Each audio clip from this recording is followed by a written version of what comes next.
इलाहाबाद की नई अनाज मंडी में योगेंद्र यादव हैं और आप भी कन्याकुमारी से पैदल चलते चले आ रहे हैं। इस तरह की कई यात्राएं हमारे देश में हुई हैं। रथ यात्रा हुई है, बस यात्रा हुई है और बड़ी बड़ी बसें बनती थीं एयर कंडीशन, फिर उसमें से ट्रॉली निकल के नेता बाहर आते थे।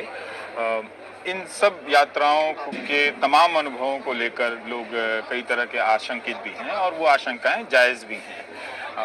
एक तो चुनाव परिणाम से जोड़ा जा रहा है, लेकिन मेरा सवाल चुनाव परिणाम से नहीं है। मान ही लेते हैं कि चलिए हार गई है कांग्रेस पार्टी, जैसे हम लोगों ने मान लिया है तो ठीक है। पर मेरा सवाल ये है कि क्या ये यात्रा कांग्रेस को बदल रही है, ऐसा आप देख पा रहे हैं? रविश, मुझे अच्छा लगा कि आपने सिर्फ चुनाव के परिणाम की बात नहीं की, क्योंकि हमारे जैसे लोग, देखिए मैं कांग्रेस से नहीं हूँ, मैं तो आराम से अपनी संगठन का बिल्ला लगा के चलता हूँ इस यात्रा के अंदर। हाँ। तो मेरे जैसे लोगों के लिए यात्रा क्यों है? हमारे लिए सिर्फ एक और एक मकसद है, बाकी सब गणित वणित सब कुछ अलग चीज है। वो ये है कि इतने वक्त से इस देश में हर दिल पे नफरत और दिमाग पे झूठ, इसकी जो चादर बनी चढ़ी हुई है, उस चादर को उतारना इस यात्रा का मकसद है, कम से कम जिस कारण से हम लोग जुड़े हैं। बाकी कुंभ का मेला है, कुंभ के मेले में कोई अपनी मन्नत मानने भी आता है, कोई आस्था के लिए आता है, कोई दुकान के लिए भी आता है, सब तरह के लोग होंगे। हम जिस उद्देश्य के लिए आए हैं, और इस 115 दिन में मैं नहीं कहूंगा कि ये झूठ और नफरत की दीवार टूट गई है, बहुत बड़ी है और बहुत समय लगेगा इसे पूरा तोड़ने में, लेकिन इसमें एक छेद हो गया है।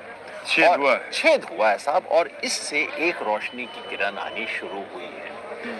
दूसरी बड़ी चीज जो हुई है कि बीजेपी वालों ने एक बड़ा पोस्टर बनाया था, जिस पोस्टर से वो अपने सारे पाप ढक देते थे, और वो पोस्टर था पप्पू।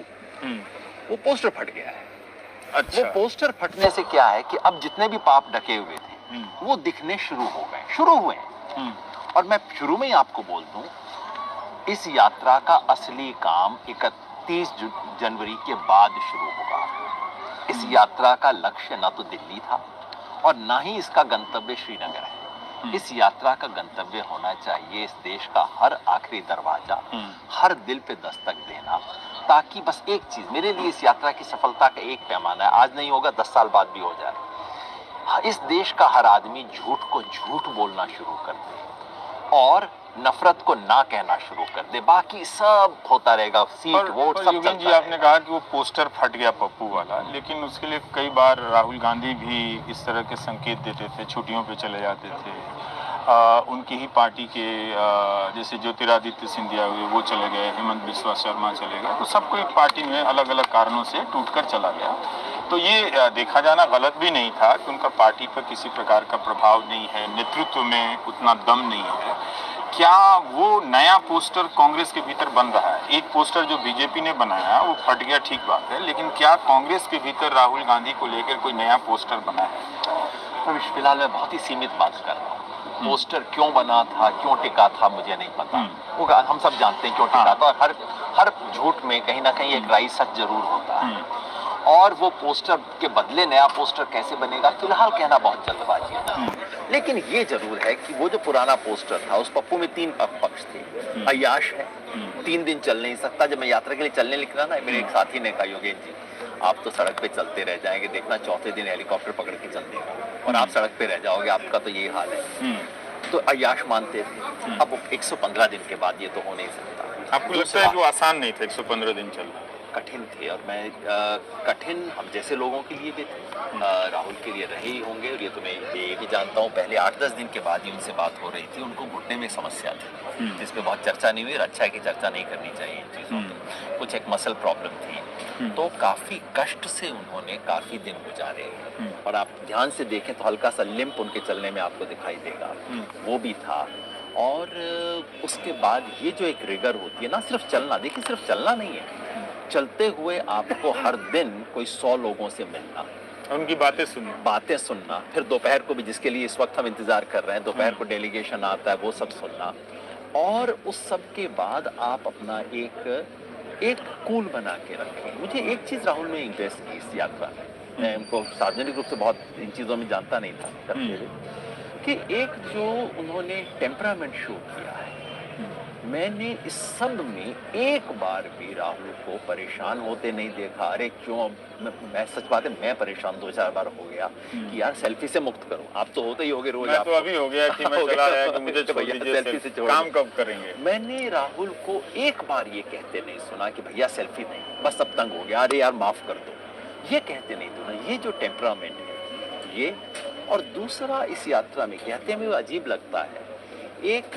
उनके व्यक्तित्व का जो एक स्पिरिचुअल एलिमेंट है, आध्यात्मिक, धार्मिक नहीं है वो सब, एक कहीं जो एक दार्शनिक और आध्यात्मिक पक्ष है कि अब जो मेरे साथ हो रहा है उसको मैं थोड़ा सा दूर मानो दीवार पे बैठ के अपने आप को देख रहा हूँ, उस तरह से उन्होंने इसको निकाला है। तो एक टेम्परामेंट और दूसरा ये जो जीवट लगे रहता है हर रोज। पर योगेन जी, बाकी सबने छुट्टी छोटी मोटी ली होगी, 5 मिनट की, 10 मिनट की, 2 दिन की, 10 दिन की।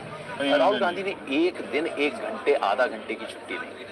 पर योगेन जी, अभी तक जो पिछले 8 साल में देखा गया कि जहां जहां बीजेपी ने जब जब वैचारिक चुनौती सामने खड़ी की कांग्रेस के, कांग्रेस भागती हुई नजर आई। भले ही हम उस विचारधारा को किसी रूप में परिभाषित करें, लेकिन जब वो धर्म को आगे कर देती है तो ऐसा लगता था कि कांग्रेस के पास अब कोई भाषा नहीं है, तो कांग्रेस फिर उन्हीं की तरह कभी बनती हुई नजर चली आती थी। और जैसे धारा 370 है तो कांग्रेस के किसी नेता का कोई प्रमुख भाषण भी ध्यान में नहीं आता है कि धारा 370 को लेकर कांग्रेस की क्या राय है। तो क्या आपको लगता है कि कांग्रेस के भीतर वैचारिक सफाई भी हुई है इन यात्राओं के दौरान, या फिर अभी भी कांग्रेस इन मामलों में, देखिए 8 साल तक नेहरू को डिफेंड नहीं कर पाई, जिस अनुपात में नेहरू पर हमला हुआ था, जिस अनुपात में नेहरू पर हमला हुआ था, फिर ये बहुत बड़ी दावा होगा। मैं छोटी बात कहूँगा क्योंकि ये सब एक संक्रमण है, बदलाव है, और हम उसके बहुत अभी शुरुआती बिंदु पे खड़े हैं। ये कहना कि कांग्रेस में वैचारिक बदलाव हो गया, ये बहुत बड़ी बात होगी। लेकिन और जब नहीं होता था, मुझ जैसे लोग बेहद परेशान होते थे, मैंने तो झक्के मार के ये भी कह दिया था, डूब मरो, इससे तो अच्छा ये नहीं कर सकते तो।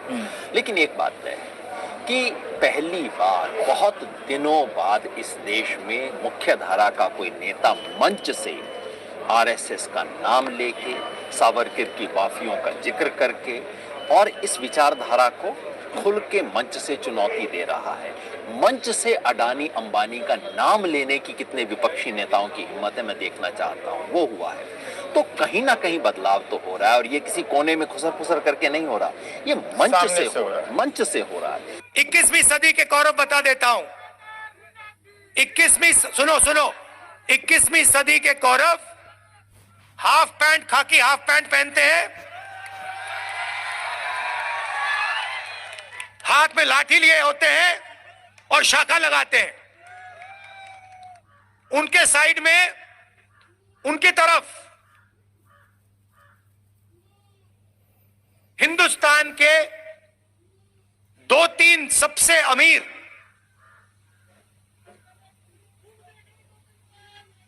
अरबपति गौरवों के साथ खड़े हैं।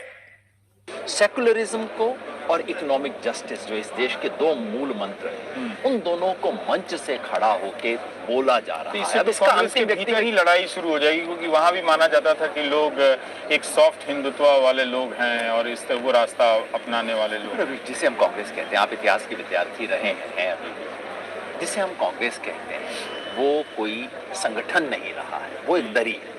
उस दरी पे घमासान चलता रहता है। उस दरी में दक्षिणपंथी लोग भी रहे हैं, वामपंथी लोग भी रहे हैं, लेकिन सबके लिए एक जगह रही है। अगर कांग्रेस वापस वही जगह बन जाती है जहां अलग अलग तरह के विचार हैं, जो देश विरोधी विचार है वो नहीं, लेकिन देश के पक्ष के जो विचार हैं उनमें अलग अलग शेड्स कांग्रेस में मौजूद रहें, तो फिर तो हम आजादी से पहले वाली उस कांग्रेस में आ गए ना, जिसमें सी राजगोपालाचारी भी थे, जिसमें गोविंद बल्लभ पंत भी थे, लेकिन नरेंद्र देव भी थे, लोहिया भी थे, जयप्रकाश भी थे, और एक जमाने में एम एस नमूद्रीपाद। नरेंद्र मोहन देव कह दीजिए आप पूरा, नहीं तो पता चला कि आप किसी और का जिक्र कर रहे हैं। नरेंद्र देव, सॉरी, नरेंद्र देव, आचार्य नरेंद्र देव, एम एस नमूद्रीपाद भी थे उसी कांग्रेस में एक जमाने में। तो अगर कांग्रेस वो बन जाए, मैं नहीं, ये हमें मान के नहीं चलना चाहिए कि देश की कोई भी बड़ी पार्टी केवल एक चाल पे चलने वाली बनेगी, वो बड़ी खतरनाक पार्टियां होती हैं। पार्टियों के भीतर डिफरेंसेस रहे, वैचारिक द्वंद्व रहे, खींचतान रहे, लेकिन खींचतान की मर्यादा रहे, यानी कि उसमें आप ये नहीं कर सकते कि आप शुरुआत देख रहे हैं। आप शुरुआत देख रहे हैं इस प्रक्रिया उसकी शुरुआत उस मैं देख मंथन रहा की हूं। शुरुआत आप बहुत बड़े बदलाव। तो देश करवट ले, उससे पहले देश में करवट देने वाला खुद करवट ले, उसकी शुरुआत में देख रहा हूँ। ये जो आपने कहा कि जो देश को करवट देने वाला खुद करवट ले, तो जो बात है कि अगर आप विकल्प बनना चाहते हैं तो सबसे पहले अपने भीतर विकल्प बनना पड़ता है कि आप किस तरह का विकल्प बनना चाहते हैं। और इस यात्रा तो में इसमें कांग्रेस पिछले 8 साल की तुलना में कई बार कोशिश की, कई तरह के आइडिया पे काम करती रही। तो कई बार लगता था कि ये मैनेजर आया है, ये आइडिया दे दिया है तो इस तरफ ले गया है, फिर ये मैनेजर आया है जो उस तरफ लेके जा रहा है। आपको लगता है कि ये मैनेजर के प्रबंधकों द्वारा जो बाजार में आजकल चलते हैं, ग्रुप बना के, कंपनी खोल के, उनके द्वारा ये एक तरह से प्रेरित यात्रा नहीं है। इसमें इसका मैनेजर एक है जिसका नाम है राहुल गांधी, जिसको कांग्रेस अपना नेता मानती है। तो अगर नेता द्वारा ड्रिवन हो वो बहुत ही अच्छी चीज है, क्योंकि पार्टी उसके साथ अलाइन होती है। और इस यात्रा में देखिए और कुछ बाकी बहुत बड़े बड़े दावे करना होता है।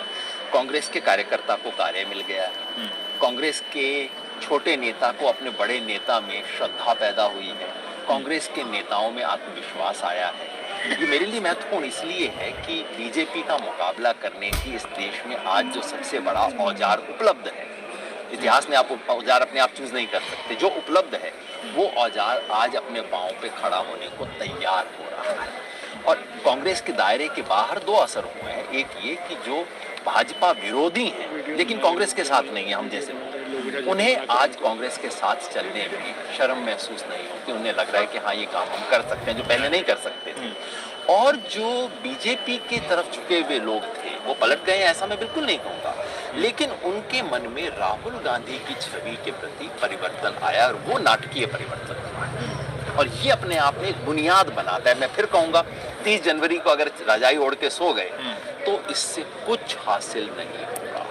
30 जनवरी के बाद अगर काम शुरू किया, क्योंकि देखिए इस यात्रा ने केवल हल चलाया है। अब कोई सोचे कि हल चल गया फसल अपने आप आ जाएगी, ऐसा तो नहीं होगा ना। कोई बीज डालेगा, कोई पानी देगा, कोई देखभाल करेगा, ये तो करना पड़ेगा। ये अगर होगा तो इस यात्रा ने हल चलाने का काम कर। तो ये एक बात आपसे निकल के आई कि जो मैं आने से पहले बहुत सारे जो कवरेज क्लास है, कमेंटेटर क्लास है, उनके लेखों को पढ़ रहा था तो बहुत फाइनल जजमेंट दे रहे थे, पर आप उस फाइनल जजमेंट से ज़्यादा बिगनिंग के प्रोसेस में, मतलब शुरुआत की प्रक्रियाओं में ज़्यादा दिलचस्पी है। वहाँ आपकी बहुत लंबा काम है। जिन्होंने पिछले 2 टर्म में जितना जहर बोया है उसको निकालने में, जहर को डिटॉक्सिफिकेशन करने में 2 पीढ़ियाँ लग जाएंगी।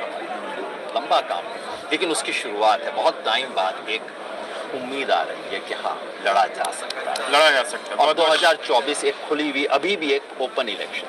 बहुत बहुत शुक्रिया योगेंद्र। तो हम बात कर रहे थे योगेंद्र यादव से, जो कांग्रेस की यात्रा के साथ, भारत जोड़ो यात्रा के साथ चल रहे हैं, लेकिन कांग्रेस के सदस्य नहीं हैं, कांग्रेस के आलोचक रहे हैं। और इस यात्रा में रहते हुए भी वो उस यात्रा को बहुत ज़्यादा महिमा मंडन भी नहीं कर रहे हैं, मगर उसके शुरुआती असर को देख रहे हैं। और योगेंद्र ने उसके बारे में बताया कि देश की एक प्रमुख विपक्षी पार्टी किस तरह से अपना पुनर्निर्माण कर रही है। नमस्कार, मैं रविश कुमार।